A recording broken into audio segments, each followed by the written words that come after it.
What's going on, everybody, and welcome back to Comic Breakdown. In this video, we're jumping into Carnage, issue number 5. What we have seen is Carnage on the loose, no longer needing Cletus. It has found a young disciple serial killer by the name of Kenneth Neely, and Detective Jon Shayde, having the symbiote of Cletus inside of him, they are hot on the trail of Carnage. After Carnage had stole the powers of Hydro Man and the Spot, he used their powers to get himself to the Dark Elf homeworld. He has come here to take yet another power. Now, make sure you guys have subscribed to the channel, you have liked this video, and with that being said, let's dive into this breakdown. Alright gang, so as we dive into issue number 5, we are picking up with Kenneth Neely. Carnage had sent him out to take down the Dark Elf that was much like him. But this Dark Elf, it got the jump on Kenneth. This is when Kenneth pleads for his life, saying that Carnage, that monster, he is the one that made him do this, handed him a knife and told him to go kill the elf. At this point, our Dark Elf, with an enchanted dagger that allows them to communicate with one another, tries to figure out why this is all happening, why Carnage has come here. And while Kenneth may not know the true motivations of Carnage, he does know that he is here for the Hounds, to take their godly power for his own. The Dark Elf deciding that he is going to spare the life of Kenneth, feeling sorry for him, feeling bad for him. He thinks maybe together they can take down Carnage. And so this Dark Elf, he sits and he waits. He watches Carnage take down those that are blood to him, watching him massacre all of the other Dark Elves to see what he is capable of. Because if they fall, this will only put Carnage in a weaker state for him to make his attack, as Carnage tears apart every single one of these Dark Elves as he comes up to the entryway for the nesting cave of these Hounds. This is when one of the Dark Elves, one of the last remaining elves, they come after Carnage. And while greatly skilled in combat, this Dark Elf is no match for the army that Carnage has been creating, because our Dark Elf, he has an elvish weapon come cross him and rip his side wide open. This weapon coming from somebody that Carnage had possessed, one of the other Dark Elves. With his newfound abilities, he is able to create little minions out of other people. He also doesn't have to be a part of them. There is no symbiote-host relationship. He controls them. And so this is where this Dark Elf dies. He dies and he has the symbiote of Carnage wrapping around him, becoming yet another minion of his. His newfound forces, they march into that cave, and one by one, they start taking down these hellhounds. As the last Dark Elf sits in the shadows, sits in the bushes and waits at the mouth of the cave with Kenneth. They are just waiting for their opportunity to pounce, believing that the Hounds will kill him and he'll be able to go in and take the Hounds for his own, or he will go inside and him and Carnage will battle to the death.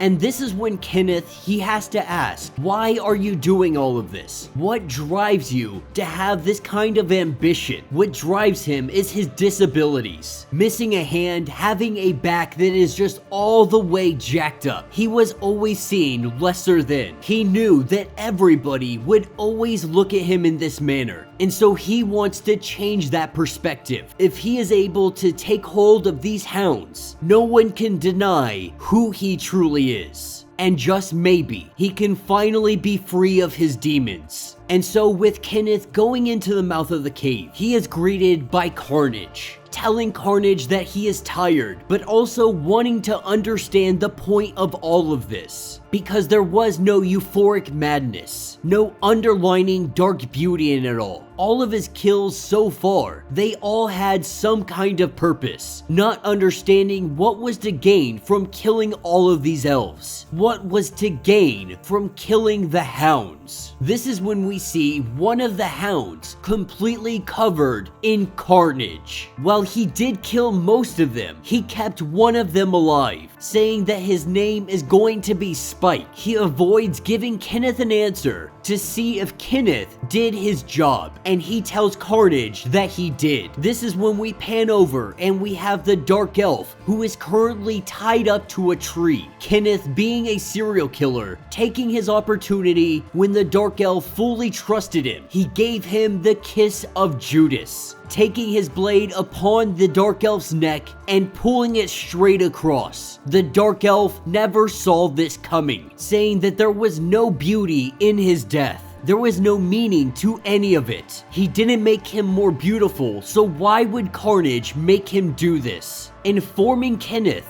the reason he did this is because this Dark Elf, it was a reflection of you, because he was the man that you were before you killed him. Inside of this Dark Elf, you saw yourself. And in ways, Carnage can relate to this. He used to see Cletus as this individual, that Cletus was everything that made him who he was. And both of them must overcome all that they love before they can evolve past them. But now they are going to the place that you must go after you kill what you love. They are going to hell. This is when we pick up in Niflheim. We have Jon Shayde, who has been teleported here by the Pattern Maker. But as Jon Shayde begins to look around, what he sees are dark elves impaled everywhere. Cletus knows that they are exactly where they need to be, letting Jon Shayde know that the Pattern Maker had put them in hell, and this is prior to Carnage and Kenneth being here. This means they have the jump on them, and they have come for Malekith the Scourge. They have come to kill him. And that will be the end of this issue. So let me know what you guys think down in the comments. What do you think Carnage is up to? He has been killing one individual after the other, all of it seemingly to be madness. But we are seeing that there is much deeper reasoning behind what Carnage is doing. And while Kenneth, he may not understand the grand scheme as it currently stands, he is beginning to see it unfold.